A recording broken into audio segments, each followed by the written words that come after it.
The following feature presentation is part of the Skywalking Network. Here we go. This is what you can look forward to. This is my line. This is what you can look forward to on episode 416 of Skywalking through Neverland. When the text came in offering me the job, I did two things. I burst into tears, and then I made my husband read it back to me to make sure it really said, hey, you want to come work on a Star Wars with me? Now this is a question. Are there any shorts in Star Wars? And I throw open the trailer door, and Zach Levi is like, what is going on? And I'm like, I'm moonlighting, shut up! And he said, Shazam!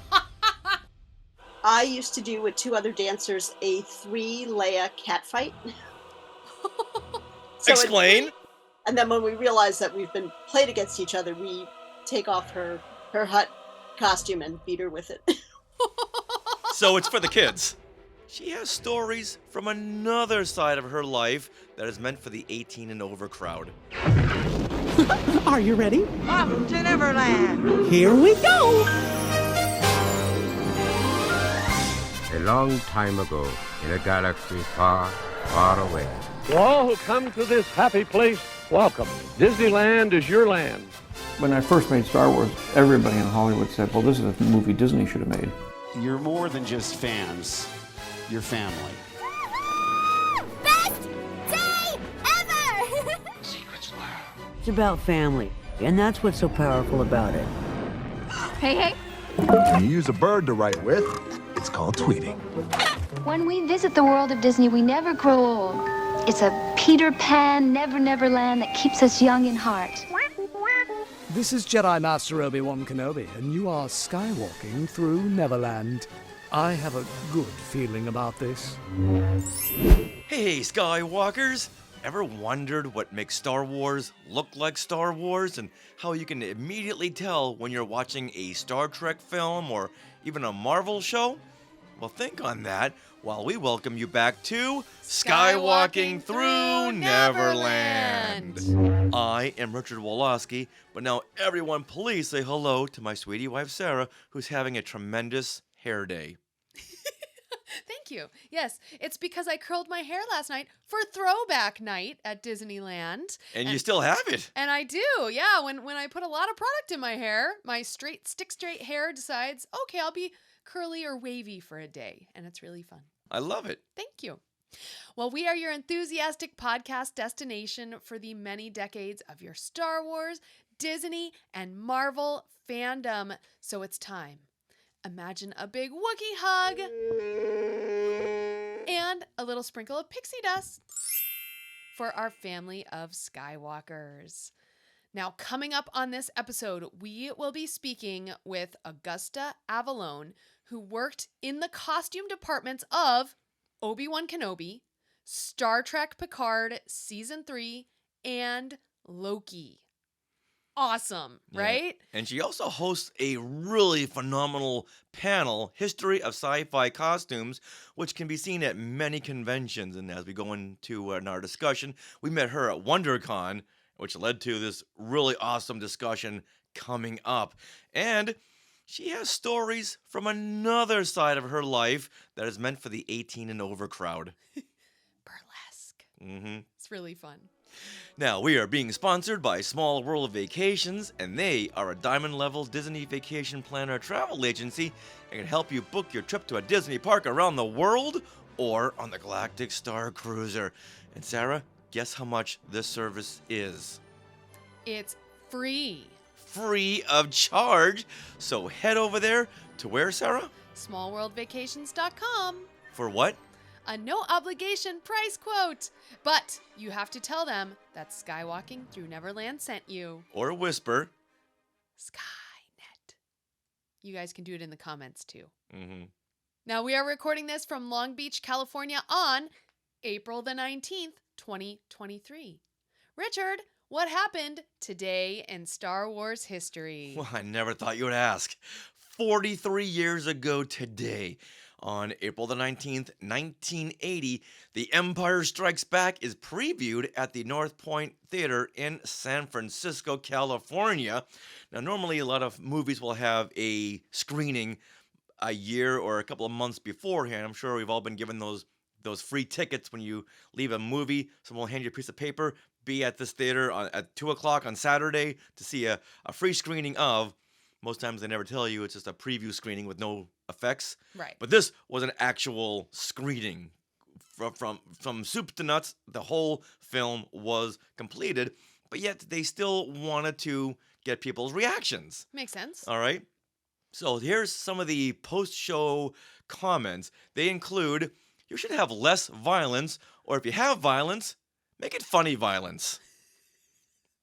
Someone actually said that. Wow. Now, this is just a month before the film was going to open, so I don't know what kind of change. Well, they could make changes because Lucas was still making changes even as the film was being released. Yeah. So if you saw it on different prints, 35 millimeter and 70 millimeter, those were different because Lucas was making his special edition even back in 1980. Sounds like someone I know. Who? Like some rebel spy reject? Yes. Moving right along. Someone also said, I hope you find Han Solo. That's so cute. Maybe this person didn't know this was the second part of a trilogy. Okay, one more. You'll have the kids in America standing on their heads practicing psychokinesis. They could be doing worse things. Yeah. Is that because of Luke? Yeah, Is because that- okay. he's using the Force while he's doing headstands. Oh, okay. Got a comment. You just saw The Empire Strikes Back, and that's what you came up with. That's really weird. Okay. All right. Now we have to wish a happy 42nd birthday to Hayden Christensen. He turns 42 years old today, April the 19th, 1981. Well, so his birthday was 1981. Yes. Got it. Wow. He's a 1981 baby too. Yes, he is. Yay. I'm older than him. Yeah, by what, 5 weeks? But, yep. 5 You weeks. can rub that in his face next time you meet him. We all know Hayden Christensen as Anakin Skywalker from Attack of the Clones and Revenge of the Sith and Obi-Wan Kenobi. But did you know that he and Natalie Portman appeared in another film together? Aside from a Star Wars film? But did you guys know that? I did. Okay, Sarah, tell him what that film is. It's from New York, I Love You. This was a 2009 anthology film series. And his story segment was directed by Jiang Wen. Who is Baze Malbus Yeah. from Rogue One. Crazy. Oh my goodness. And this was in 2009. 2009, yes. It was a really cute segment. I seem Yeah, to he recall. was really good in that. Yeah. And so he and Natalie Portman were in the same film, just not the same segment, not the same Right. story. And her film was directed by herself. She directed it. Yes. Yeah, it was an anthology of short films. Yeah, all based in New York. Yeah, you must see this film. Great, great film. All right, now, Sarah, with that, let's move on because we got a lot to talk about in Things We Want to Share. Things we want to share. Things we want to share. Things we want to share. Firstly, we have to talk about our new book, Skywalking Through My Fandom. This is a reminder that the official book launch is May the 4th, but if you pre-order now, you may get your autographed copies in the mail early. We just sent out about 30 books yesterday. So, yeah, they're popping up in people's mailboxes, especially if you live in LA. That one already arrived, and we put it in the mail at 5 p.m. last night. Oh, and Kelly and Courtney Turkel already got their books. Yes, preview of their books. Yeah, and so these books are $12 each. Now, if you read the listing carefully at skywalkingnetwork.com/book, there may be a discount code if you purchase 2 or more. And if you're a member of the Skywalking Force, or if you become a member, you get 50% off, which is exciting. So that is our Patreon. That is at skywalkingforce.com. Now, we were at Anacon just last weekend. We had a soft launch, and the soft launch went really well. Got a lot of great responses. This was a little mini Comic-Con inside the Anaheim Public Library. It was a good way to soft launch the book. And we do appreciate all your orders online as well, Skywalkers, because, we autograph every one because it's by both of us. And we are so excited to be able to send those out to you guys. And on May the 13th, we'll be at the Santa Fe Springs Library for another book launch, another soft launch until the book officially goes out on May the 4th. Yes. And for more events, especially in May, refer to the events tab on our Facebook page, which I will be updating later today. I'm so looking forward to getting together with the Skywalking Force at some point so we can all share our answers. Yes. In fact, we are going to schedule that, a special Skywalking Force Zoom meetup where we can all share our answers or our coloring pages or our crossword puzzles that we've done within this book. I want to see who colors in the Hoojibs and what colors. Me too. As Christopher Chavez here in the Skywalking chat is talking about, they had a great time at Disneyland After Dark Throwback Night, and so we are going to talk about this night. So this was Throwback Night for Disneyland After Dark, and it's a 4-hour special ticketed event, and it happened on April 18th last night, and also there's still one on April 20th with tickets still available. And it will most likely be coming back next year because, I don't know, I think it was a success, but we'll see what Disney says. Yeah, the crowds were a little light. They were. Maybe they had learned from past events like the Christmas event that, maybe we should really up our game here, and if we don't deliver, people won't be coming. But I think they really delivered last night on the Throwback Night, and Throwback means that they were celebrating the 1950s and 60s. Mm-hmm. They've had 80s nights. Yes, they have. But this was like traveling back in time to the early days of Disneyland, and people dressed in theme, including ourselves. And I have never seen so many petticoats all in one place. Yeah, we went with Kelly and Courtney Turkel. They went dressed as 1950s. What do you call those kind of dresses? Oh, well, yeah, just the 1950s. That A-line silhouette. The what is that called? The hourglass, figure silhouette. And you went in your Miss Marvel dress because it looks very 1950s. It does. Yeah, it's a Miss Marvel Disneyland dress shop dress, which means it's And that since same silhouette. We were also celebrating the 1960s, I had to dress like a monkey. Mm-hmm. I had the red shirt with the white buttons and the Mike Nesmith hat, and a couple of people even called out, "Hey, Mike Nesmith!" Yep. That was really fun. It was so cool. So we want to give you a little overview of Disneyland After Dark Throwback Night, plus a little mini review. So first of all, this night featured Fantasy in the Sky Fireworks, which is the original fireworks show that happened at Disneyland in the 50s. And this is a 3-minute show. Literally 3 minutes. 3 minutes. But I really like the fact that the music sounded very mono mixed. Oh, that's it was not like a digital recording.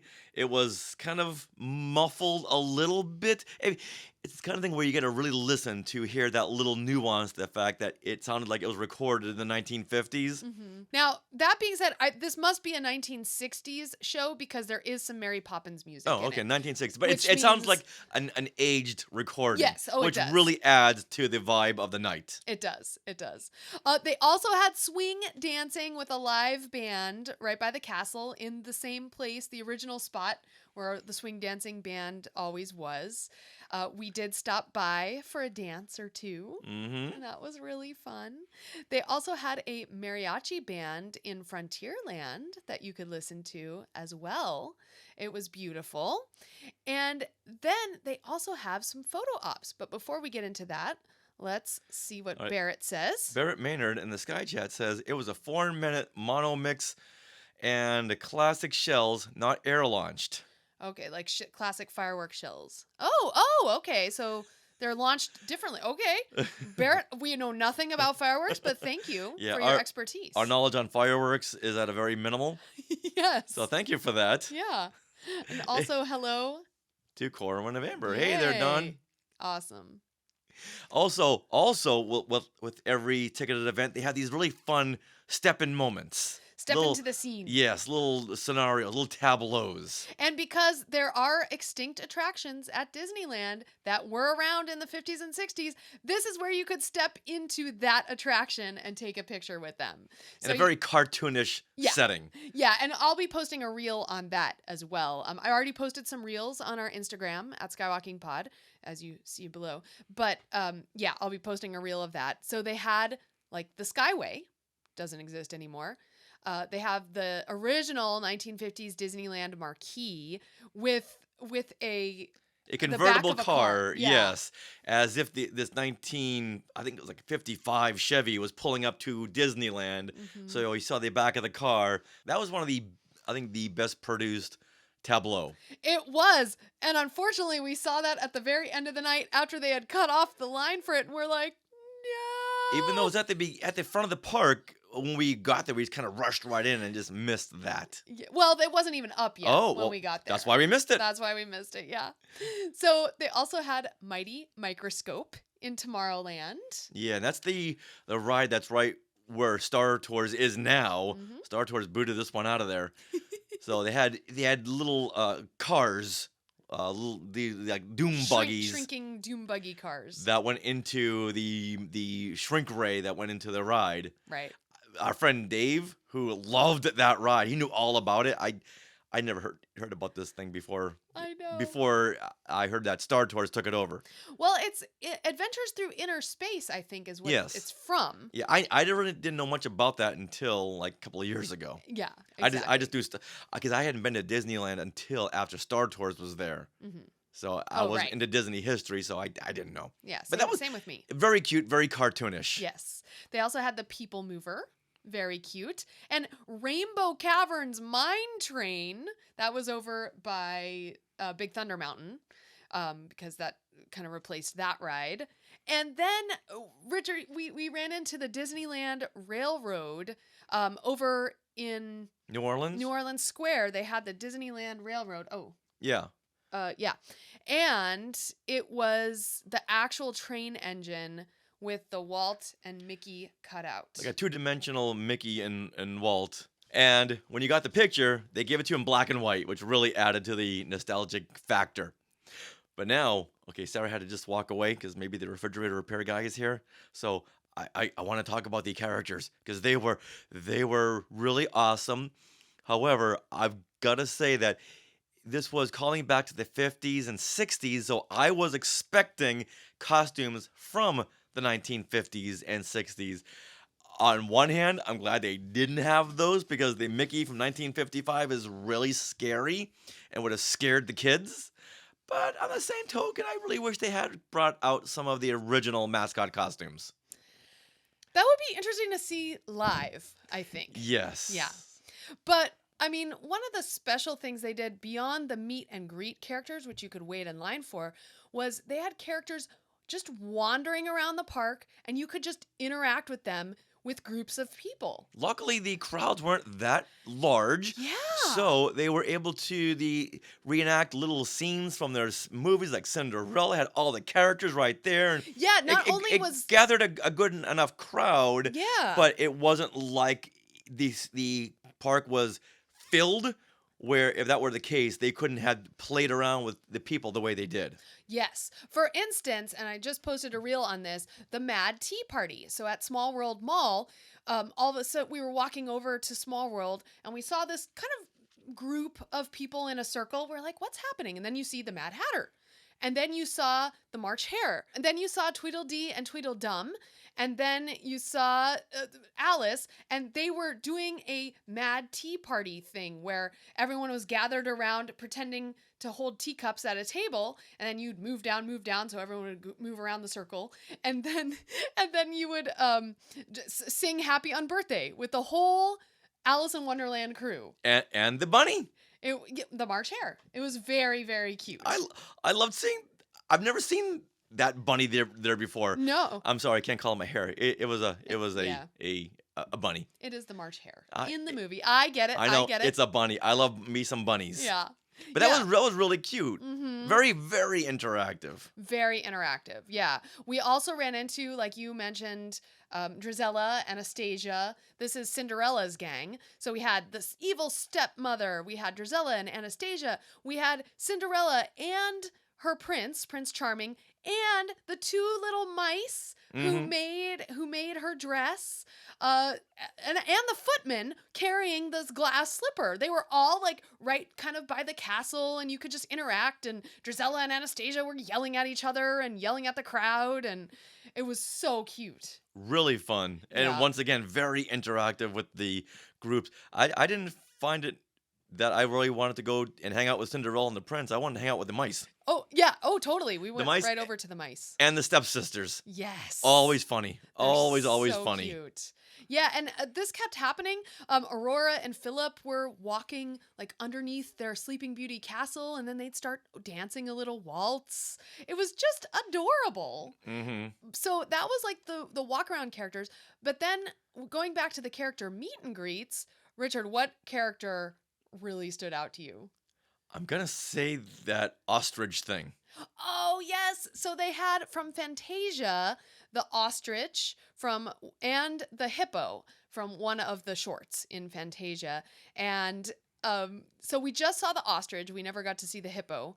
And the line for that was pretty long, so we didn't wait in line, but we got pictures.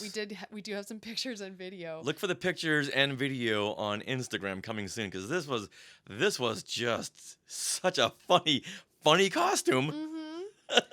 I've never seen this kind of thing, which still begs the question. And I'm sure they had gotten this out of the archives. They did not build this costume just for this night. I don't know. I'm gonna probably. Because those costumes are very expensive to produce, and because you could really see the performer's eye hole in the back of the ostrich. Okay. They wouldn't have that if they were just making that today. That's true. Well, the character that really stood out to me was Dumbo.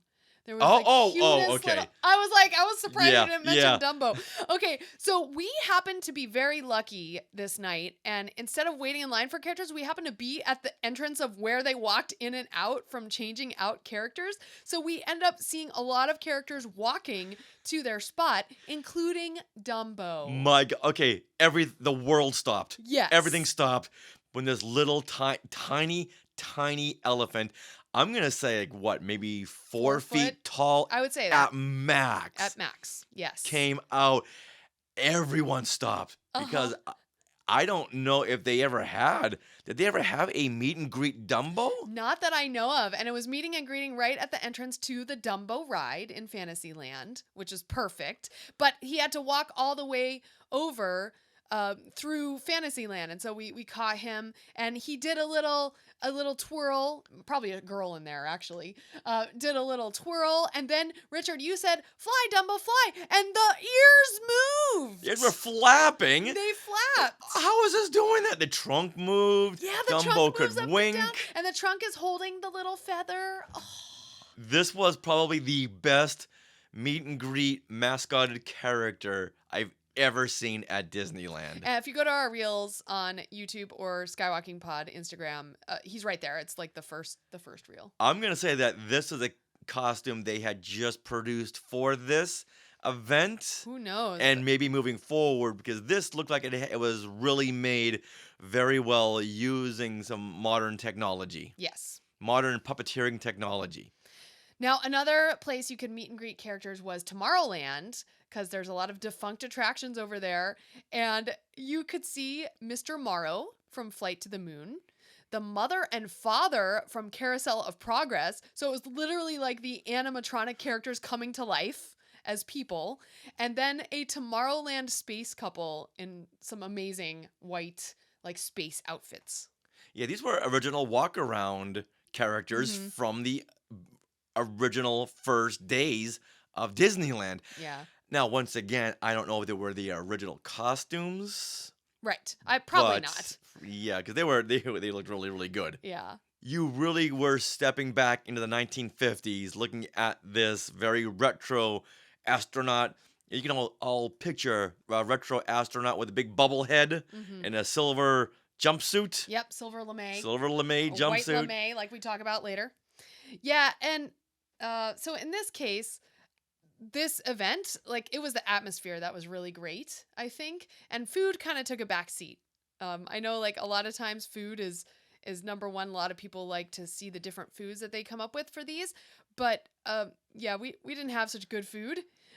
So I would recommend just bringing a snack in your bag and just going around and looking at the characters and enjoying the atmosphere. Well, that big funnel cake mess that we had. Yeah. It wasn't bad. It was odd. When you mix banana, peanut butter, bacon bits, strawberry sauce, and a funnel cake. Yeah. It's not something that should ever go together. Mm-hmm. But if you get it, you eat it and you move on with your life. Mm-hmm. Yeah. Yeah. So it wasn't that great. Kelly says in the Sky Chat, it was bad, referring to that The funnel cake of madness. Yeah. We'll post a reel on that featuring Kelly. You'll see it. All right. So our overall review, Richard, would you come back? Would I come back? Yeah. It was fun. It was a lot of fun. And I would say that I would give it maybe 8.5. Okay. Nice. Yeah. Whenever I can dress like a monkey, that's always a good time. Yeah. Yeah. So, you know what? It was interesting because I had such a fun time. We dressed in theme, which was part of the fun, because people were always like, you'd compliment other people. People would compliment you. It was really cool. But a lot of our time was really spent rushing around, making sure we got pictures and video to cover the evening. And so I really want to go back and just soak up the atmosphere and like do a date night with you, sweetie. That'd be fun. I really do. Like we could do a swing dance set. We could walk around and interact with the characters all night and take that picture we missed with the Disneyland marquee sign. I think it was one of the best atmospheres we've had so far at a Disneyland After Dark event. And I just want to bask in that because that's like my favorite part of Disneyland is the atmosphere. It's not riding the attractions or anything. It's just being in that space. All right, I would give it a 10 if they did bring back those vintage mascots because I was really expecting that and not seeing it. I was a little let down. That's on me. That's on me. They didn't say they were going to do that, so this is totally on me, but I hope for next time they do bring back those mascots. And what is Kelly saying here in this guy's chat? There is still tickets available for Thursday night. One other thing they could bring back, the ticket, the ticket method, the A tickets, the B tickets, the E tickets. Yeah. Bring back that. They did have like little stand-up stands where you could take pictures with the E ticket, the B, C ticket, the E, all those. I don't know how it would work. Since many people weren't really on the rides, it wouldn't really matter, but it'd be a fun thing to experience. Let's go back to the 1950s and 60s at Disneyland. That's really what I really wanted out of this whole thing, is to be transported back, not just go to a ticketed event that had a theme of the 50s and 60s. I wanted to be brought back to the 50s and 60s. I don't think it would take that much to get us there. If you're thinking about doing it in the future, I would say go for it. And there are still tickets available for this Thursday, which is tomorrow, April the 20th. As we record, yes. So now let's talk with Augusta Avallone and learn all about costuming in the film industry. When you watch science fiction films from the last few decades, certain things stand out, such as special effects and costuming. Costumes speak to the audience and tell them exactly what you need to know about the characters. From natural fabrics and armor to lamé and spandex, science fiction has a rich history in the manner characters are represented. We are so excited to have with us Augusta Avallone, who not only has hosted panels on the history of sci-fi costumes, but has also worked in the costume department on Obi-Wan Kenobi, Picard, and Loki. Hey, Augusta! Hello! So good to see you once again, and we're so happy that we met you at WonderCon a few weeks ago when you were hosting your History of Sci-Fi Costumes, your panel, and right afterwards, we both thought, we need to have her on the show. Come on, Sarah. Oh, I know, because it was so illuminating. Oh my God. Like just the little things that you mention and the pictures you show. And it's amazing. But before we go into that history of sci-fi costumes, can you just give us a little history of how you got into the world of costuming yourself? Sure. So as a child, always loved fashion and always loved sci-fi. So that was in my DNA from the start. I always joke that I was like this little girl walking around with copies of Vogue and Omni and heavy metal. That's a picture right Yeah, there. right. Being Gen X means being unsupervised as a child. So I knew I was going into the arts, and then in 1982, I saw Blade Runner, and I was like, no, I'm going into film. And if you had asked me then, I would have said special effects because I loved miniatures. I ended up going to film school at Temple University. Go Owls. Got my film degree, moved to LA, and went, well, now what? And I was like, well, let me find something to do until I can like figure out how to become a director. And I tried every department. I did sound, I did AD, I did craft service. And the little voice in my head kept going, hey, remember clothing, fashion, the thing you love the most? I was like, no, I can't have a career doing the thing I love. And then fell into a costume department and just kept going. Well, that will always make the best directors, those who bounce around to different departments, so then they know what can and cannot be done on the schedule that needs to be met. For sure, for sure. And I, to be fair, I did direct 2 feature films. One was a documentary, one was fiction. I had some short films I did for the internet starring Paget Brewster as kind of a female James Bond. So I did do some directing. I haven't done it in a while, but, it's an expensive hobby, filmmaking. Yeah. Oh, yes. Yeah, it was back then, but today, if you have an iPhone, you're a filmmaker. Yeah, true. Except I have this silly me. I love production value. Right. Yeah, I'm You guys guilty are of speaking that. the same language here. Yeah. And also, when I learned filmmaking, it was a photochemical process. So, Mhm. that gap between when I was wanting to be a filmmaker to this current, I can shoot stuff on my phone. I'm like, oh, I'm used to it being this thing when now it's this thing. And how does that interact with the stories I want to tell? Yeah, when I was in film school, you were lucky to get the good 16 millimeter camera. Then you were lucky enough to maybe expose the film because it was very, very expensive. Wow. Whereas right now, you shoot something, you look at it, now I'll do it again. Back then, Oh no, for sure. And it's one of the unwritten things about, someone like Spielberg is I was a poor kid. I couldn't afford film. I made one Super 8 movie and I was like, well, I don't know how I'm going to make this, how am I going to keep doing this? I'll have to wait. And video was just starting to come out. And I was like, well, maybe I can start shooting video. But yeah, Spielberg wasn't sweating buying film. Being a filmmaker as a kid is a rich kid's hobby back then. yeah, luckily video started to come in, but to get a video camera, Right. you could shoot it on videotape and have it right there, but it's the whole getting there that's the expensive part. Well, and don't forget, video editors, back when you would cut on VHS, were plus or minus 10 frames in either direction, and that was the good one.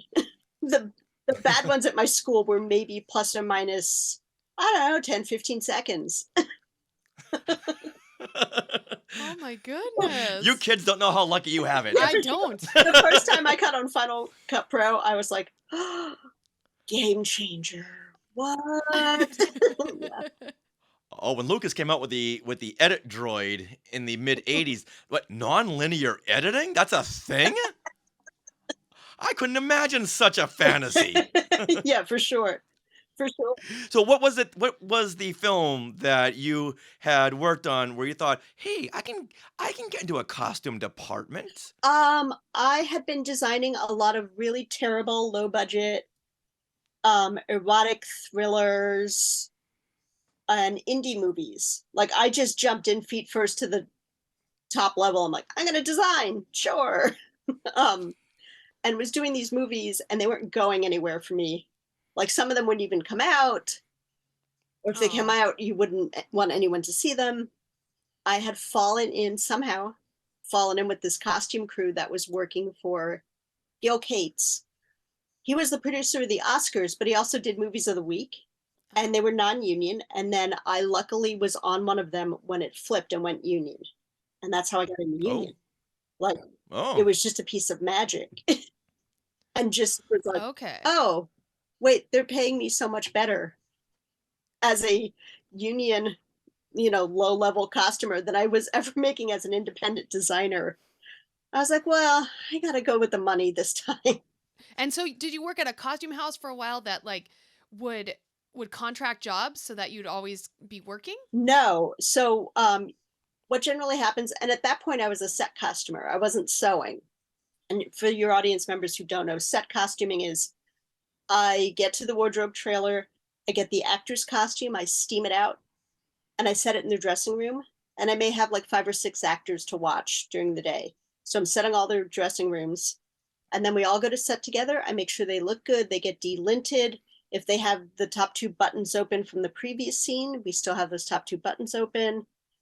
Take their coats, give them their shoes for camera, especially my actresses whose, shoes might pinch over the course of a day. I'm trading her shoes for her slippers. I'm with them all day on set, making sure it all looks good for the designer. At the end of the day, I wrap all their dressing rooms and write up all the clothes for cleaning. That's a long day. That's 14 hours because a shoot day is 12 generally. So I have to be there before and I'm there after. So 13, 14 hours. But going back to how I got in was I was working with these costumers as a set costumer. So I never went the costume house route. To me, I had done so much retail in my life up until that point that costume house felt like more retail. And that was like a guaranteed path in the union. But I was like, I can't do any more retail. So when you say costume house, what do you mean by that? Oh, so costume house would be like a giant rental facility where you walk in and you're like, I need 100 LAPD uniforms. And they're like, great, you're over there. Yeah, Okay. there was a big costume house called Western Costumes in Burbank. You could go in there and see costumes from all these. They had a lot of Planet of the Apes stuff there. Costumes from the monkeys were right there because this costume house made the costumes. Wow. So when you were done with them, you just returned them. Wow. So when fans realized this, they would go and rent stuff. And they wouldn't come back. Yeah. So, you know what? I'll pay the $20 to have it replaced. Yeah, that was going on. Studios I remember coming to LA in the early 90s and finding stuff in the racks that had like, oh, this was made for Vincent Price for whatever. Or, oh, this was from My Fair Lady. Like the studios made no effort to archive anything. And then thankfully they realized they had valuable assets. History rotting, and they've now changed it so things are archived. When I worked on the TV show Chuck, I know that Warner Brothers wanted to keep like one of his uniforms, one of his Nerd Herd uniforms, and I think they kept Yvonne's wedding dress from that episode.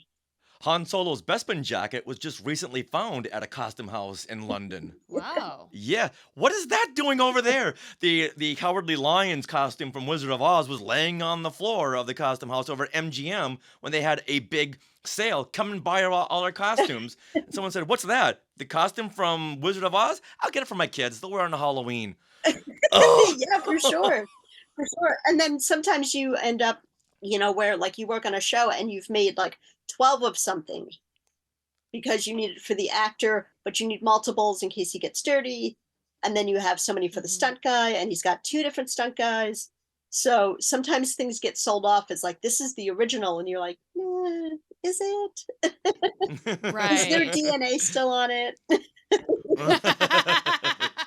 Now, around this time, you were also working in the fun, wacky, fast world of Burlesque, making costumes over there. Yes, and performing.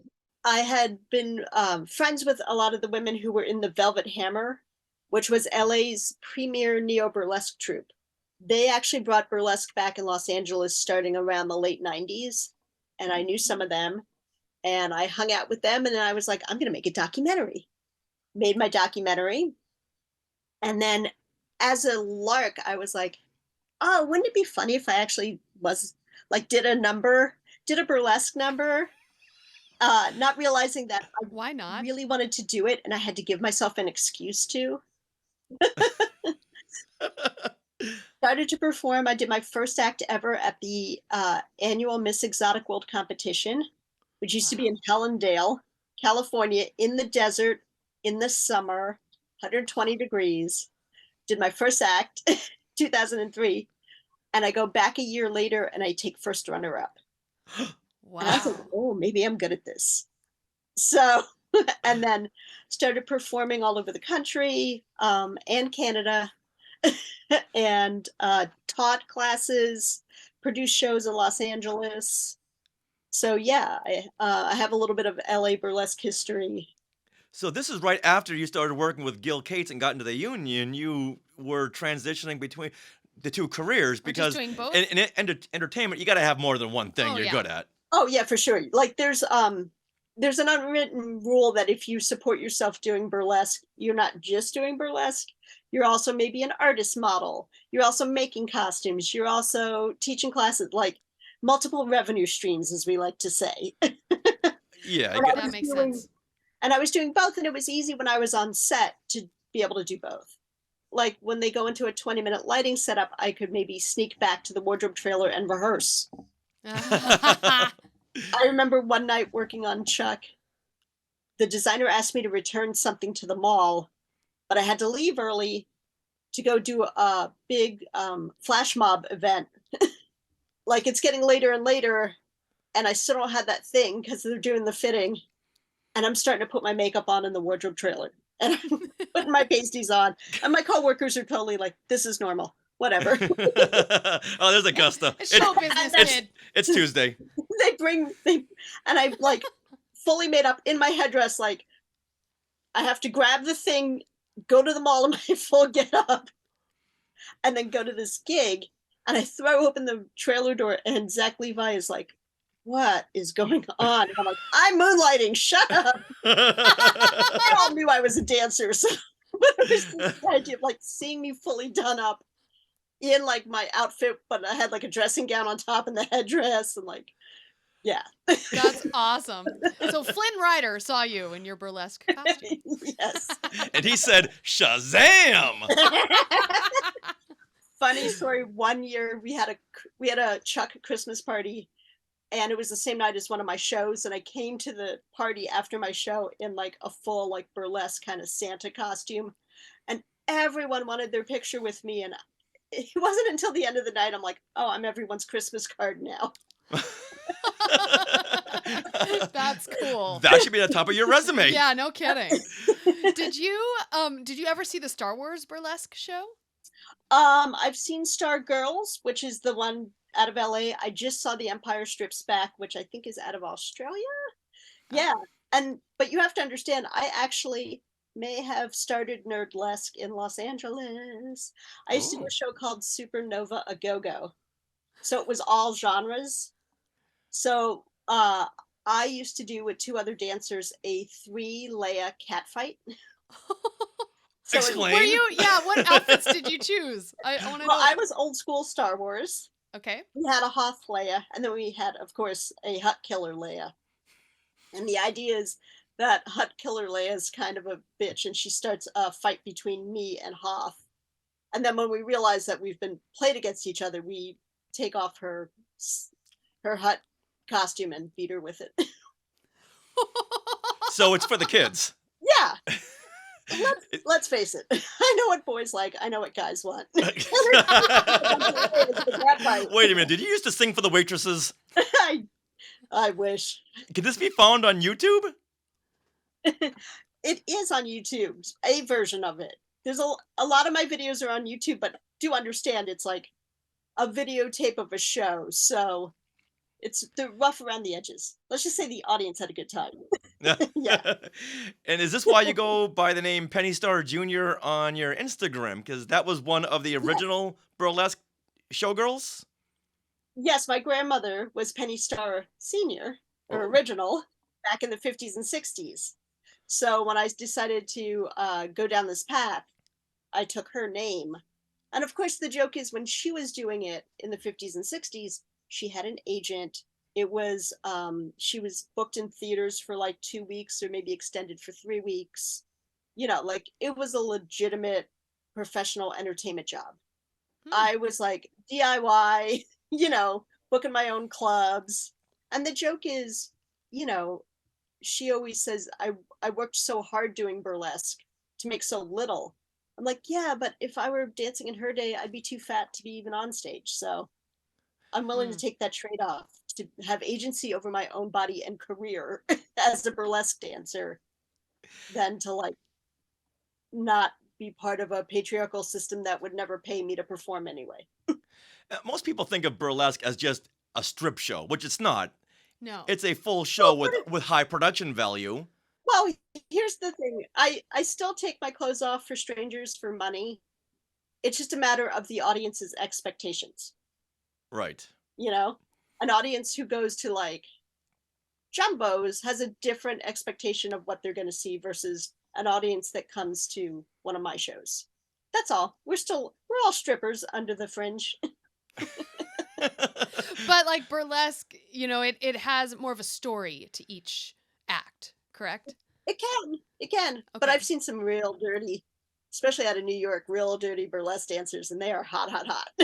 So there's different layers to burlesque and strip shows. And I've seen some strippers do some like serious character work. So, yeah, cool.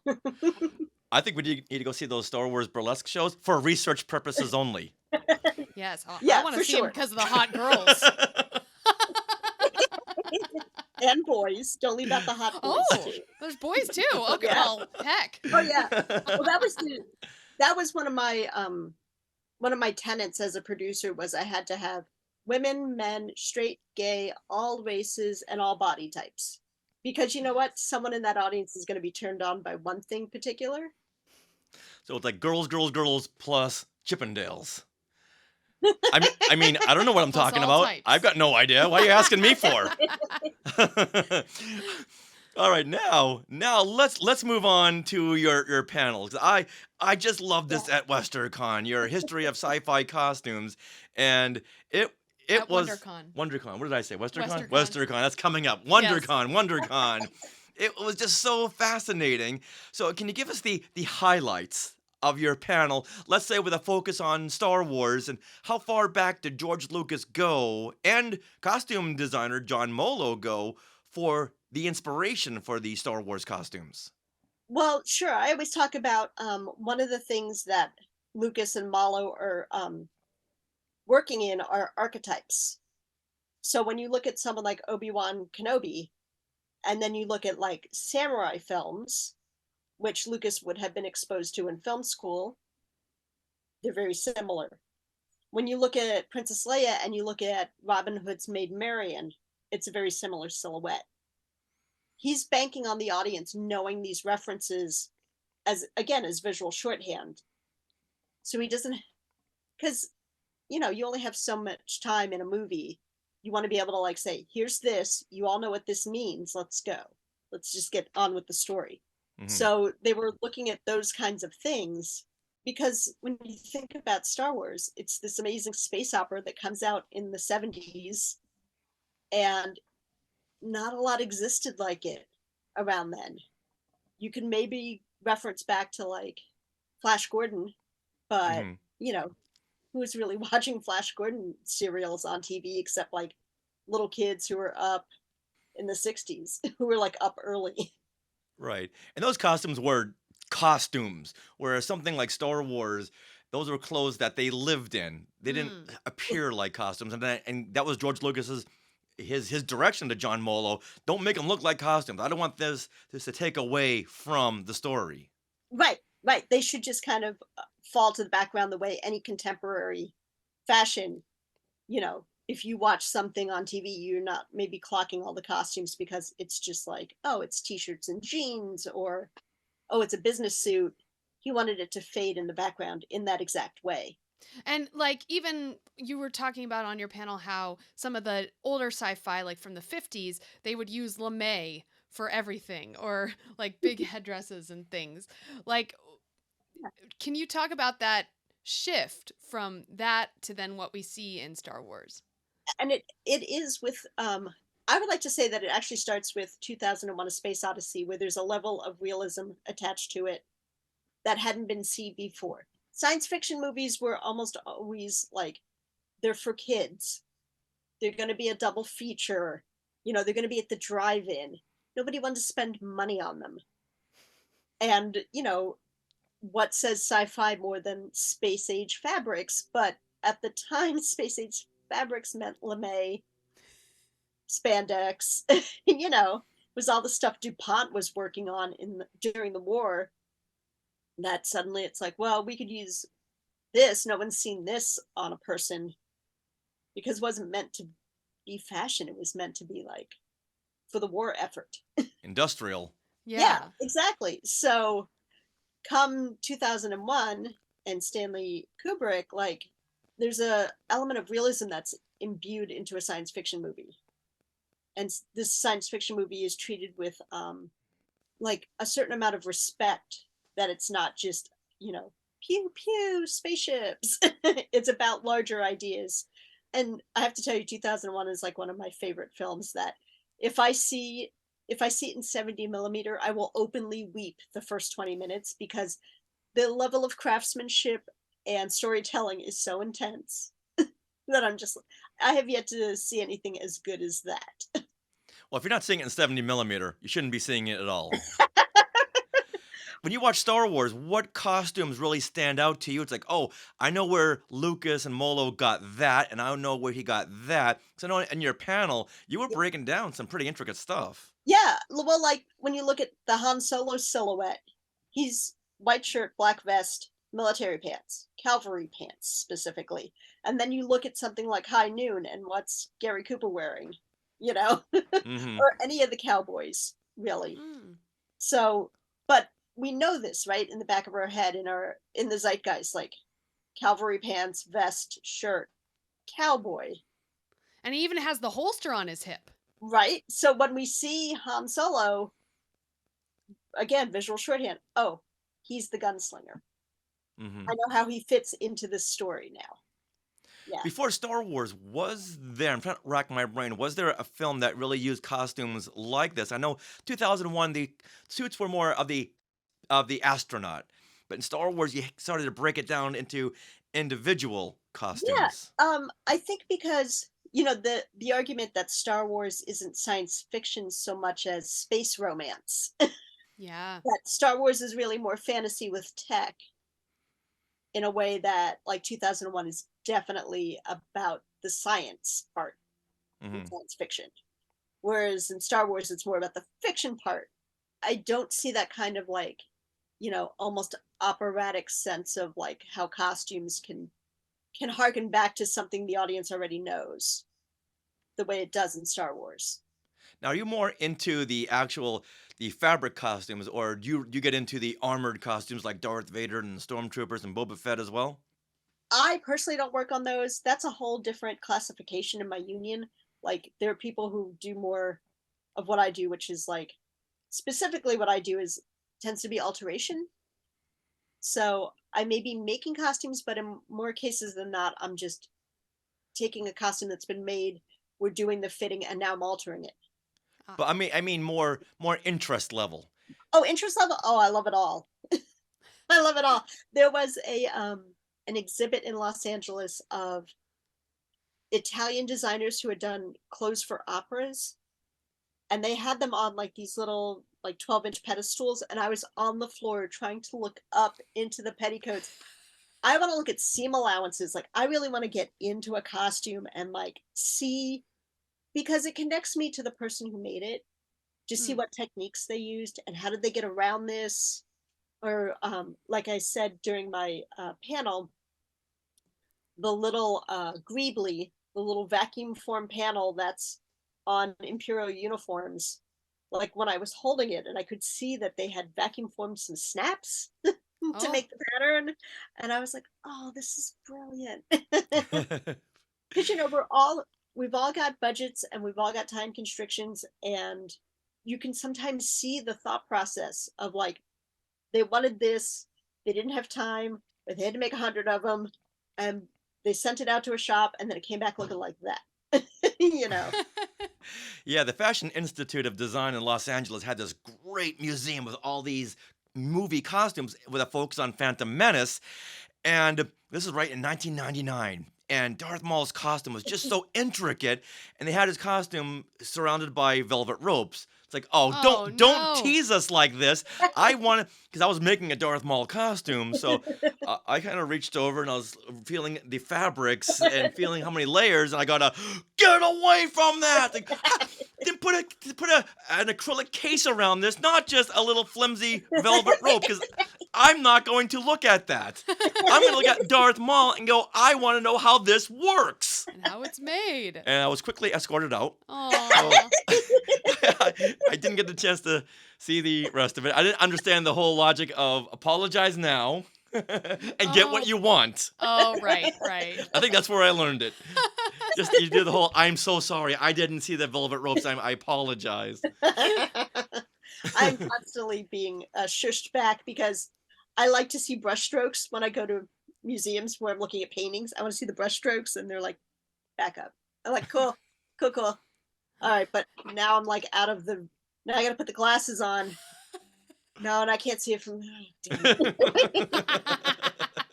But yeah, it's like technique is so important, and when a costume is made well, you can't see it.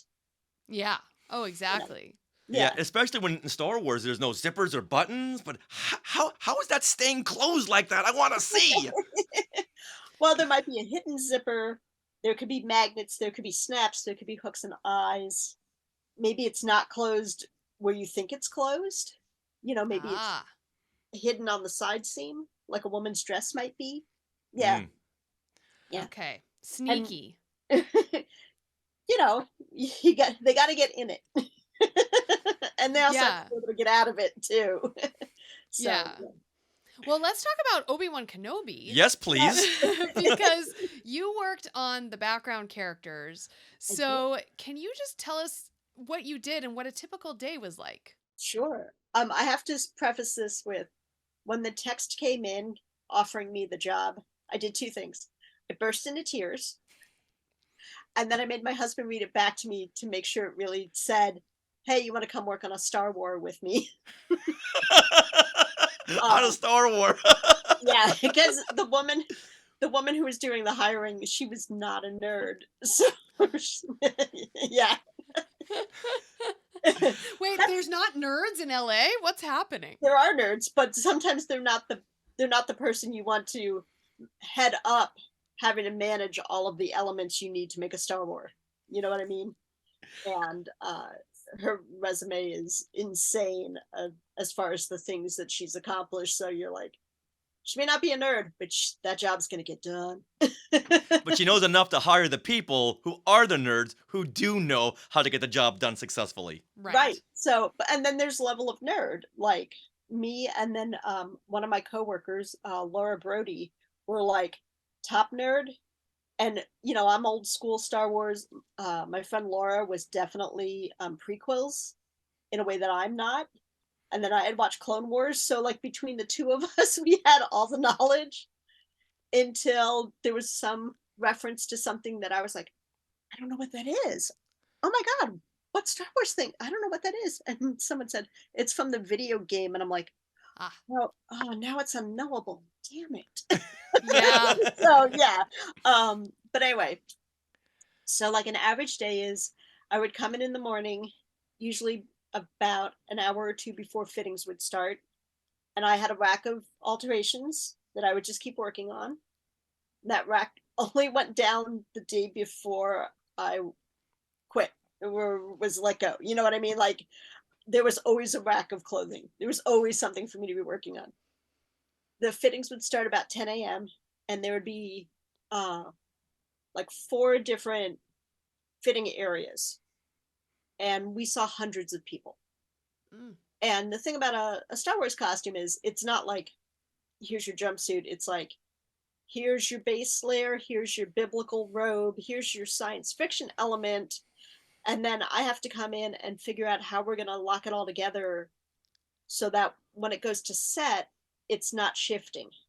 Because the Oh, set yeah. costumer is going to have to watch anywhere between 25 to 100 people. So Wow. as a former set costumer, I cannot let my brothers and sisters die out there in the desert, trying to deal with this stuff. So, and then, like we would do fittings all day, and then that would end, and then I would keep sewing. So I'd be like, they would scream for me, like, we need you to pin something. I'd run in, pin it, go back to my sewing machine. So you were more in the pre-production time frame, or were you on set as well? I did go to set once or twice, which was kind of awesome. There was one day where they all said, we have to get her to Tatooine. We just have to. Because they knew my level of nerddom. And they're like, you know what? We've got like 100 extras coming. Just stand by. You can, if you have to sew anything, just stand by. And I sewed quite a bit because, you do a hem on someone, but then you get out in the dirt and you're like, no, that hem can come up a half inch because otherwise you're just in this dust cloud. Yeah. So did a bunch of sewing, and then finally we had been there like 3 hours. It's like, okay, let's get breakfast. And me and my friend Laura turned the corner to go to breakfast, and there's the Skywalker Ranch. And then we just held each other and stared at it for a really long time because you can't take pictures. So we just had to like live in that moment together as little nerds. And when you say Skywalker Ranch, you mean Luke Skywalker's Tatooine home. Yes. With the little domed hovel and that's amazing. How did your head not fall off your neck? It did. It did. So how many weeks or days did you have to spend dressing the background performers? So when I got hired, there was a lot of little things I was prototyping. There was an upstairs workroom, and they did all the principal and speaking characters. So sometimes I would like help with tiny little things for them, and just kind of preparing like for when the extras were coming. Because once the extras showed up, it was just like nonstop. I was on that show for 4 months. Wow. It was supposed to be, that's the joke, it was supposed to be 10 or 15 weeks, and it was like 4 months. Goodness. Because once they started rolling, like they were constantly adding more people, and then we get into altering Imperial uniforms, and we get the uniforms from England, and we can't figure out the sizing because it's not European, but it's also not American. We don't know what the number inside those jackets were, and they weren't really made to be altered. When they were first designed, there was only ever going to be Star Wars, that's it. So they were tricky as garments. So now you have all these jackets where you're like, oh, you have to pinch them here and do this, and like the amount of work you have to do to get them to look impeccable, because that's the one thing about fashions, they're impeccable. So yeah. So there was no middleman like the Western Costume House. Everything was made in-house. We had a couple that we farmed out, but even then they still come to you and you have to refit them, and it's kind of like it's an endless process, especially for the amount of people we were dealing with. Oh yeah. So did you have to mix and match the different pieces, or were they already designed when you got there and then you just had to snap them all together? So the fitting costumers would mix and match things, and sometimes you'd put like 2 or 3 costumes on one extra, photograph them, and then that gets kicked up to my immediate boss, who kind of weeds them out, and then that gets kicked up to the designer. And the designer goes, yes, no, yes, add more, take away, let's try different colors, So it was constantly being honed, and sometimes we would call people back in and say, nope, nothing worked, let's try it again. So did these background performers, did they know they were working on a Star Wars? Some did, because they noticed the LFL email address. Hard to miss. Some didn't. I will say every kid who walked into the facility knew immediately. Interesting. They walked in and went, oh my God, I'm on a Star Wars. Like all the children knew. My favorite was someone, we were dressing as an Imperial officer who was like just looking down going, what year does this take place? Because I don't remember seeing this in World War II. And I'm like, no, it's a space Nazi. Yeah, there's a certain Star Wars visual language, especially to the costumes. You see a Star Wars costume, you know it's a Star Wars costume. Now, this is a question. Are there any shorts in Star Wars? I feel like we might have done maybe a pair or two on, I can't think of the name of the planet, the party planet that Obi-Wan ends up on. Oh, yeah, I don't know that name either. I know the code name. We called it Sali. The neon planet. Yeah. Oh, right. Yeah, because we couldn't use, even in fittings, we couldn't use any real words. Wow. Because we couldn't let any of the people know. Like, sometimes when you hear things, you can put it together. And they were worried about so many leaks. So, like, I couldn't say Tatooine. I would have to say Toronto. You couldn't say Obi-Wan. You could say Alec Guinness. Well, I feel... What was his code name? I can't remember. McGregor Ewan? Amber Scouts was the code name for all the Jedi, all the dead Jedi. Because they were locked in Amber Scouts. Oh, okay. Yeah. So we had and you know, sometimes it was hard because it's like I'm used to I've spent my whole life calling it this. I have to say that. But for example, everyone knew I didn't want to know the plot. Like, that one of my joys in life was going to be able to sit down and watch Obi-Wan Kenobi as a nerd. Mm-hmm. So they would try and keep plot points away from me. They were really respectful of me in that way. But you're looking at the mood boards and then you see an Inquisitor and you're just like, oh, did I just see that? You know, I know what an Inquisitor looks like. Yeah. You said that a couple of times they kicked you upstairs to help out with the other costuming of the principals. Do you ever work with Ewan? I did the neckerchief that's on Flea, on his character. He has a little neckerchief, and it was one of these things where everyone upstairs was so tired and no one could figure out how to get it to lay flat. And because it was a pattern, I had to match it. You know, I had to make 6 of them and they had to match. And it was this fabric they had custom printed, and I was just like, okay, I think I can do this. Shawls on action characters really, they make me nervous. Like with Kylo Ren, he's got that nice shawl, but it's like, every time you move, it's just going to shift. Or Hunter on the Bad Batch, like, oh, don't use that, because it's going to, how is it laying there? Well, you know, again, there's a lot of things happening underneath to make sure it doesn't shift. The set costumer for the show had a lot of work, you know, and it was a lot of back and forth between, let's try this on while they're in stunt rehearsals. Let's see how it moves. And then the set costumer and the designer would like work on like how to lock it down or where can it breathe. You know, it's all about communication. Right. And, oh yeah, breathing. That's a very important word when it comes to costuming. Yeah, no kidding. Yeah, for sure. Because you know, I have this more not with science fiction, but in like when I do contemporary shows where certain actors and actresses will want things so tight that when they move, it all squishes up because you have to have room to move, right? The fabric is not a skin. And you try to explain to them like, no, it's actually more flattering if it's less tight. Yeah. Yeah.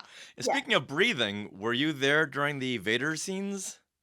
No, but we were able to watch dailies. So we saw the shot of Vader coming into the town, and that was just breathtaking. I'm not gonna lie. No pun intended. He did take a lot of breath from a lot of people during that scene. They had played the music. They had played the Imperial March live when he came to.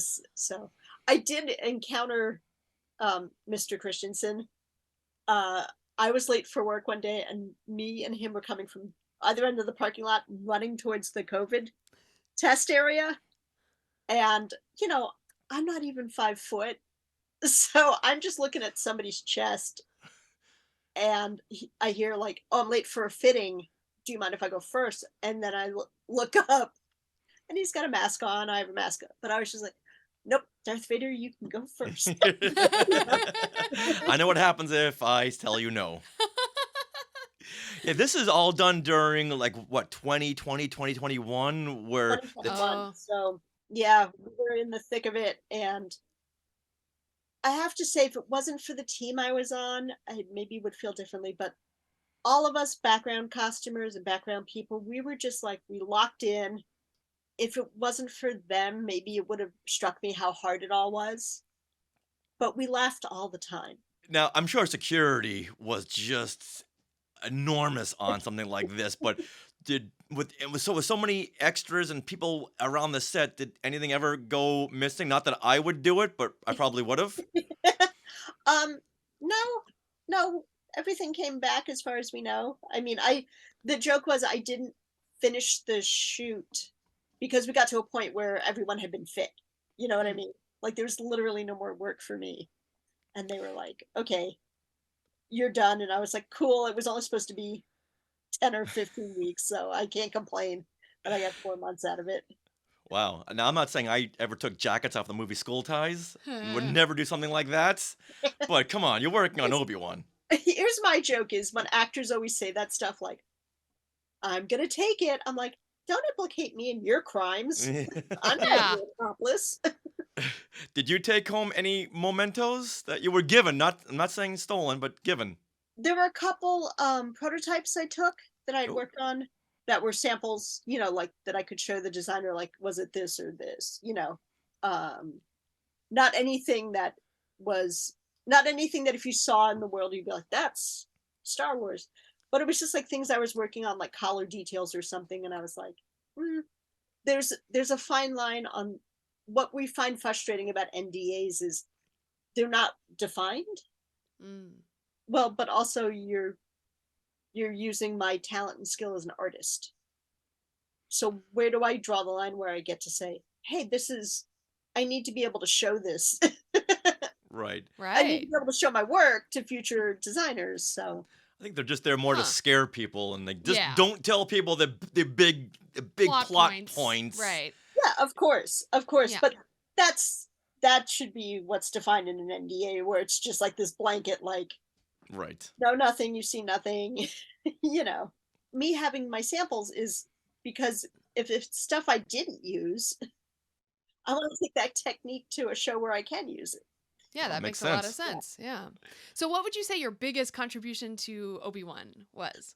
One of the Amber Jedis I did, he was nicknamed the Iceman. The idea was the designer wanted to build this big coat for him, but we were running out of time.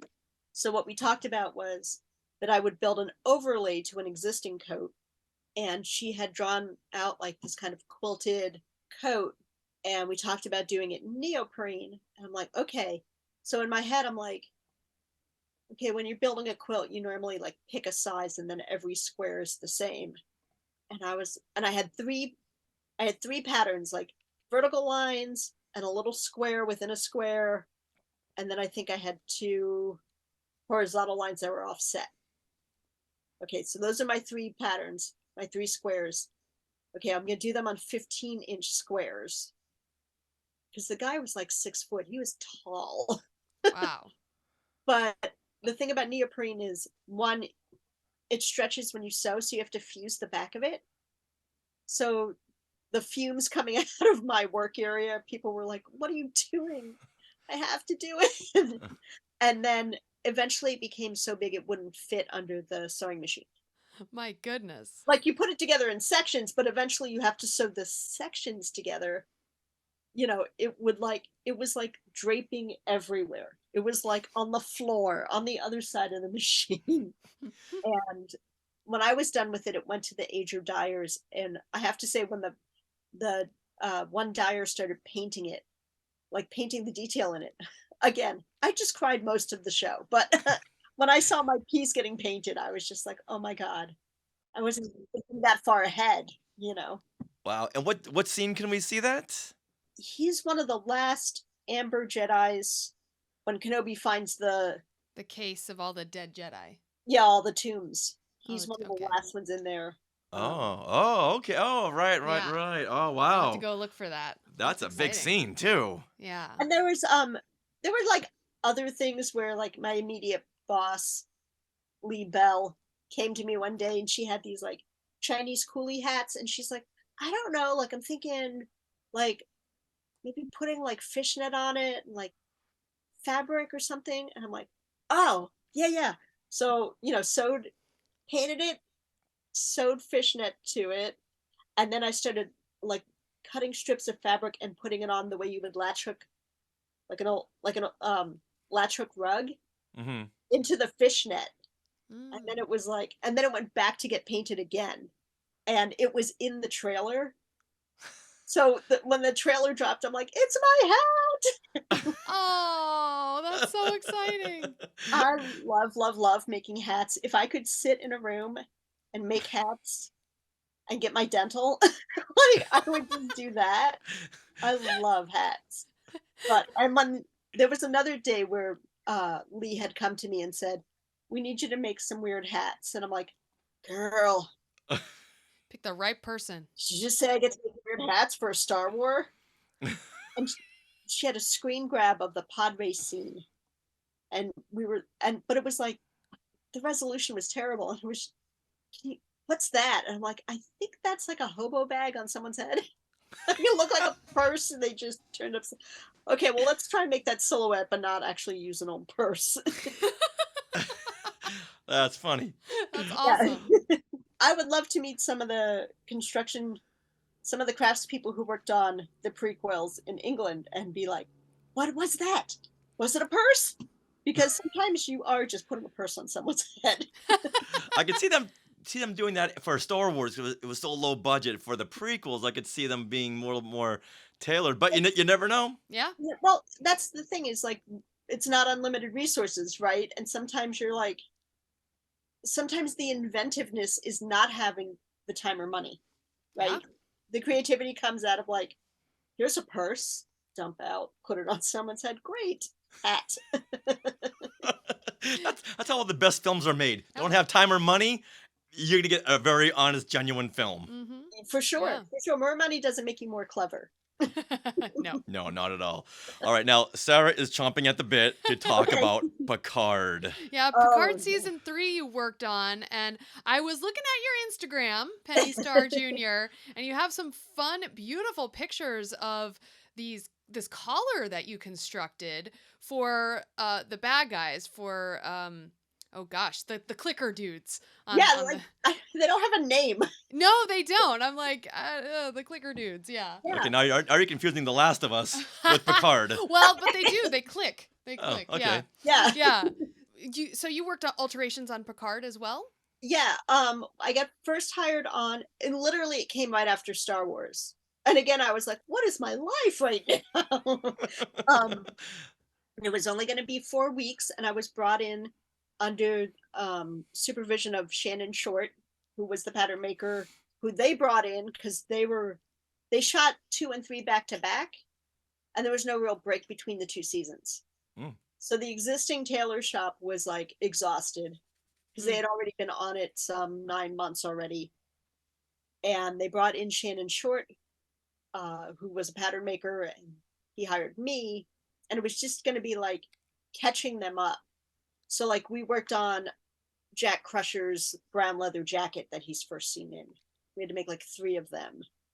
We did that, and then I took a little bit of time off because I'd gone 13 months straight of work, like had gone from job to job during COVID, and I was like, I need a breather.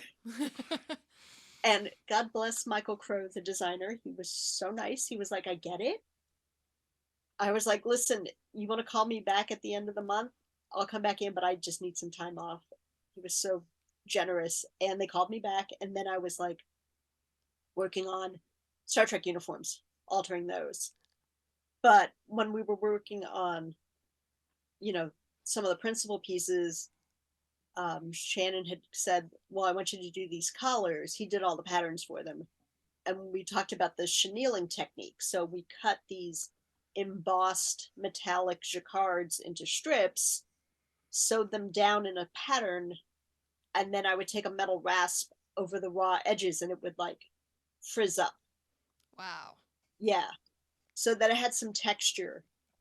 Because a lot of Star Trek, the texture is more minimal. It's more sleek. in a way. Like Star Wars is definitely natural fibers. Star Trek is like more Synthetics? Yeah. Yeah. And then those things were sewn on scuba. Like, again, I'm back to neoprene. I can't win. That's a great material. It is. Hard to sew with. It is. But, the joke is it doesn't act like material. So there are certain things you have to like, oh, it's never going to do that. Right. It's foam. So were these, now I haven't seen Picard. I don't. He's not into Star Trek. I'm the Trekkie. So fill me in here. Are these characters, are these principals or are these more of the background? They're more of the background. They're non-speaking parts. Yeah. They're mostly stunt guys under there. So, and that's the joke is I had only built, I think 4 of them. So when I was watching Picard, I'm like, oh, right. They're just reusing the same costumes. Because I'm like, how is she attacking with only 4 dudes in her spaceship? Oh no, we're pretending there's more of them. Yeah, you cut away to a hallway full of 4 people running down and you assume. Yeah. It was such an interesting technique to use. The woman who was teaching me how to first do it, I think she was like using a toothbrush to do the chenille. And I was like, oh, that's taking too long. Here's my metal rasp. Zip, we're done. Nice. Now, Sarah's got a screen grab of some of these characters here, and you look at them, and you know they're Star Trek, not Star Wars. So there's more of that visual language of keeping things straight of what is Star Wars and what is Star Trek. These look more science fiction-y, whereas the Star Wars are more of the fantasy. They're more of the loose, flowing fabrics and costumes. Right. These are like very tight. Yeah, more streamlined, like you mentioned. Yeah, streamlined. Yeah. Well, and Star Trek is a paramilitary organization. The Federation. Now, did this crew know that you had just come from Obi-Wan, and suddenly you were like, oh, from Obi-Wan, or they're like, hey, you're on the other side? No, in fact, the fabric shopper from Obi-Wan also came to Star Trek, so that's why I joke about like, there's only 2 of us who have worked both galaxies. Well, and now you've worked 3 galaxies because you worked on Loki. I did. As a Stitcher. I did. What does that mean? Is that different from alterations? So in this case, I was only on it for 6 weeks in the pre-production part of it. So what I was mostly doing was cutting out gauntlets. In that case, I was working as a table person, and all I'm doing is just cutting. We did 25 pairs of gauntlets. Wow. And you're cutting all the layers they need to put them together. The shirt, the TVA shirt where the collar goes back in on itself, I prototyped that because, the pattern maker was handed an image, like the designer wants this, and the pattern maker has to figure out, well, what does that mean? How do you make a flat fabric become this 3-dimensional thing? Yeah, like how does the collar end up in the like where would this, for example, is it here, is it down here, how big is the collar, is it like a yoke, like the pattern maker Van Ha worked on like all the different options and how was it going to lay, and then it was my job to cut it out, put it together, and be like, nope, that wasn't it. Oh wow.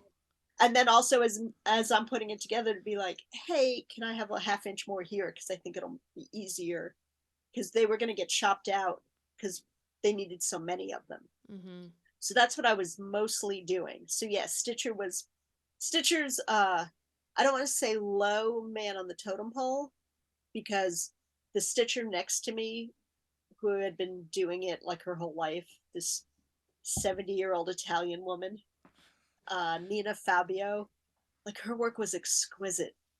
Like, oh, someday I hope I get to be that good. Stitchers can really make or break how good an item looks on camera. Oh, but, yeah. Did you ever work on Tom Hiddleston's suits? I did. Well, there's a joke. So, what I'm really good at is like alterations, but also like knocking stuff out, getting it to where it needs to be, right? I had done a lot of work on TV shows where it's like, you have no time. It's like, you got to get it on camera. make the suits as the actor is wearing it in front of the camera. Right. Well, I always joke about like, it's 5 a.m. You just had a fitting with an actor who flew in from New York. He goes on camera at 7. He's wearing a 3-piece suit. Go. Wow. Uh-huh. Yeah. And it's like, is the inside pretty? Oh, no. It's stapled and taped. That part. Yeah. It's like you just have to get him to look a certain way. And, in so many cases, like, he's going to be in that suit maybe until lunch, and then he's going to change. Like, you have to kind of juggle, how much time do I have? How much time is he going to be in it? Because the way I'm going to alter it might change if I have to get it out fast. Yeah. Right. So that's what I'm good at. And it's a really hard skill set to express to someone who's maybe used to like, oh, we're in a workroom where we have time to develop things. They come in with a jumpsuit, a tan prison jumpsuit, and they're like, we need to take out the waistband and we need to shorten the sleeves and yada yada. And one of the pattern makers was like, I think this is what you do, actually. And it had to be at FedEx by 5 o'clock, and it was like 2:30 or something. You know what I mean? And I was like, my time to shine. So then your costuming strength would be to get things done, have it look really good in a very short amount of time. Yes. Yeah. And it's a different skill set. And one of the other pattern makers was like telling me to slow down. You sew too fast. And I'm like, because I've come from this environment where that's what I have to do. Mm-hmm. And she's like, no, we have time. Breathe. You can actually take time to do it correctly. And I'm like, what? That's not how I roll. That's not my speed. Because in my mind, I'm like, oh, I have to cut all these gauntlets. I better do them fast because who knows what's coming down the pike at me. Right. And I want to be able to have the time clued up. And she's like, there's nothing coming after the gauntlets. Just do the gauntlets properly. Oh. Well, that's a different thing. So the jumpsuit that you altered that had to be in FedEx by 5, that could have possibly been worn by Tom Hiddleston. Exactly. That's the joke, is sometimes we make stuff and it's just like, did we use it? Yeah, exactly. I remember I had made those collars, the chenilled collars, and then it wasn't until like buzz started coming out about the 3rd season of Picard that I texted the assistant designer, and I was like, hey, I never did find out. Did we use those? And she was like, yes, we did. Okay, cool. Oh, that's I wonder good. if the suit at DCA, at Disney's California Adventure, is a screen-used suit. Did you ever hear anything about that? Which suit? The tan jumpsuit with the variant on the back. Oh, yeah, who knows? It could have been the one I rushed off and they silk screened, because a lot of times, like I said, we'll make 12 of something, and sometimes the lesser ones that aren't as beat up are the ones that they send around for display. Ah, okay. Yeah. That makes sense. Yeah, so that his is probably still with the production archived in a box, whereas like this one was a backup or a prototype that we can put on display, because if something maybe does happen to that one, no one's upset about it. So now, what would you say would be your top 3 favorite genre costumes of all time? Not just yours, but genre costumes in general. Going back to 1902's Trip to the Moon up until today. Let's see. My favorite genre costumes. I mean, I do love Han Solo's. I don't think Lucas intended it to be as sexy, because Lucas is sexless. But it's sexy. Man, being an 8-year-old and seeing Han Solo for the first time and like, oh, hello. Hello there. Yeah, exactly. Yeah, I was like, okay, is what am I feeling again? It's the same thing that a lot of boys went through when we saw Princess Leia in her metal bikini. It's like, what is this? Yeah, you know what's really funny about that is for our second date, I made you said you had a Han Solo jacket, and I was like, okay, for our next date, you're gonna wear that jacket. Done and done, and that's how we got married. I actually have a Han Solo vest I bought out of Bantha Tracks, which, if you don't know what that is, that Oh, was yeah. the newsletter for the fan club, and I still have it. Yeah, I sent away for that one, but the fan club was just starting to fold up, so they sent me my money back. I got the Oh, Luke no. Bespin jacket. I just never got the Han Solo vest. Oh. But now, if you want one, you can go to Galaxy's Edge and get one. Yeah, right. Like, and of course now I look at it, I'm like, oh, I could still make this, but the fact that it had the label in it is, yeah. Yeah. But okay, let's see what else. You have Han Solo. Han Solo, certainly Blade Runner. Mm. Across the board, like all of the work Michael Kaplan did was outstanding. And I've actually cosplayed as Rachel in the gray striped suit.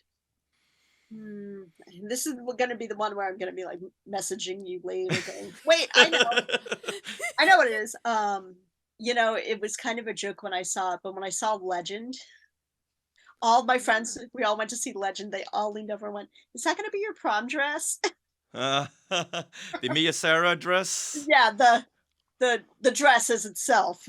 You know, I mean, there's certainly movies like 10th Victim. That's where the fembot idea comes from. So she's in a silver metallic bikini with guns in the bra. Yeah, Barbarella with the popular Bond dresses. No, I overlooked the really obvious one. 1980 Flash Gordon. That All is right. costuming. Okay, break it down. Are you talking about the Flash Gordon, the Sam Jones Flash Gordon costume, or the Ming costume? All the above? Princess Aurora costume. The first one we see her in, the gold one, where it's like, how is that even staying on her? Oh my God, it's the most beautiful thing I've ever seen. And again, I'm 10. So, you know, it was like, oh, it was so good. That movie's terrible, and I'm so in love with it. I got to work with Timothy Dalton. I usually ask for a photo with an actor at the end of when I work with them. So at least like I'm a face they recognize, they know I'm not gonna be a weirdo. And at the end of that, I said, Mr. Dalton, can I take a picture with you? And he said, yes, of course. And I said, I've been a fan of yours since you played Prince Baron. And he turned and looked at me and said, how old are you?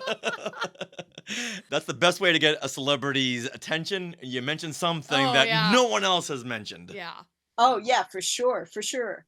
I just worked with James Saito. I did a fitting with him for a TV show. And I said, sir, you were cut out of one of my favorite movies. He was like, what? And I was like, you were cut out of Buckaroo Banzai. And he lit up because no one wants to. He's like, no one even knows that. How do you know that? But yeah, you have to find the project that meant the most to them. So now we talked about kind of the differences between Star Wars and Star Trek in costumes, but since you've worked on Loki, do you see anything in Marvel that fits in that mix? Like, does Marvel not have something or use certain fabrics? Any surprising differences?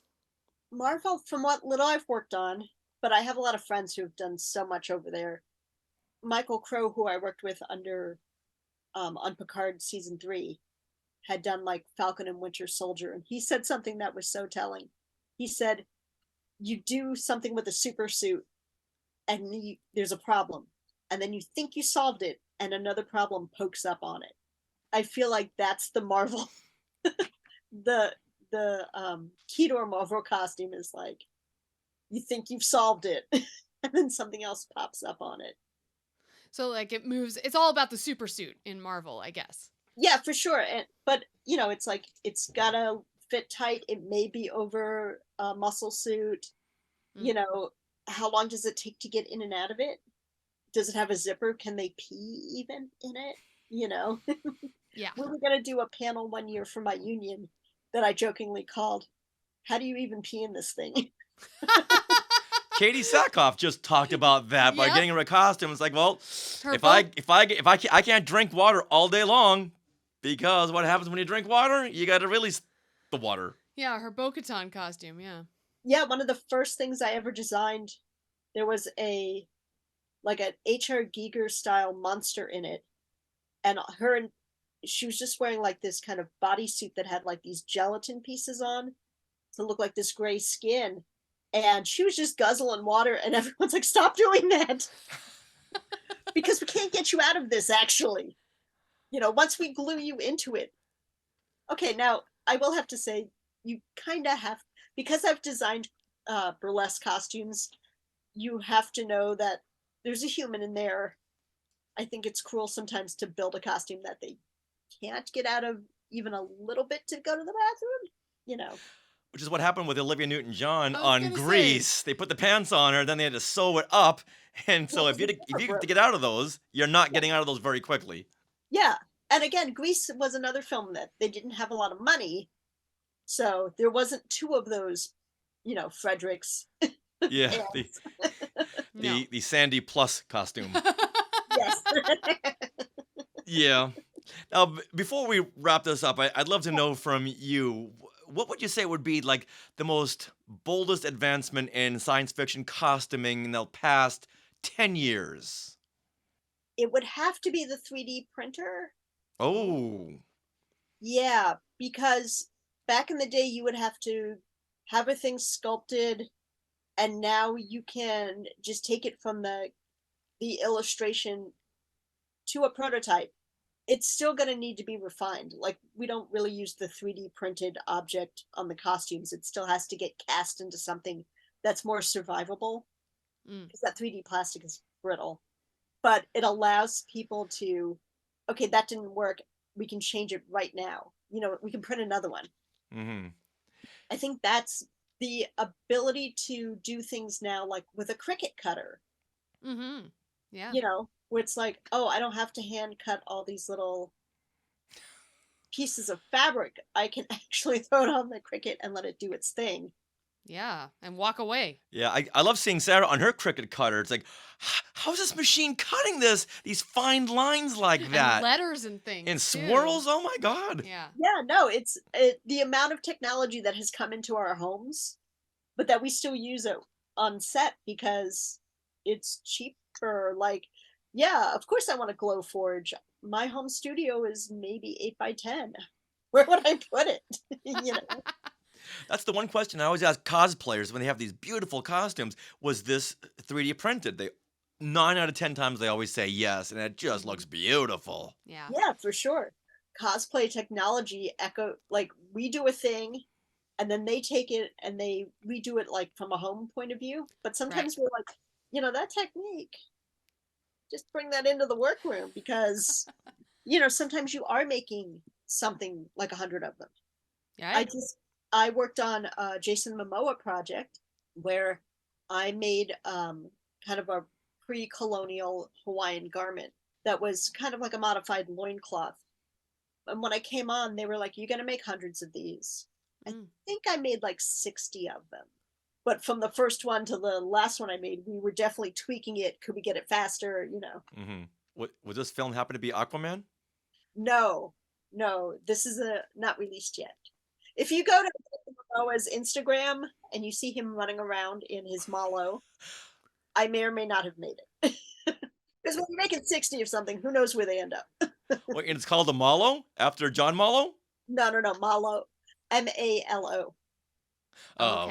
Okay, Yeah. Got it. Yeah. All right, so what's next for you? Well, right now there's going to be a writer's strike, so not much of anything.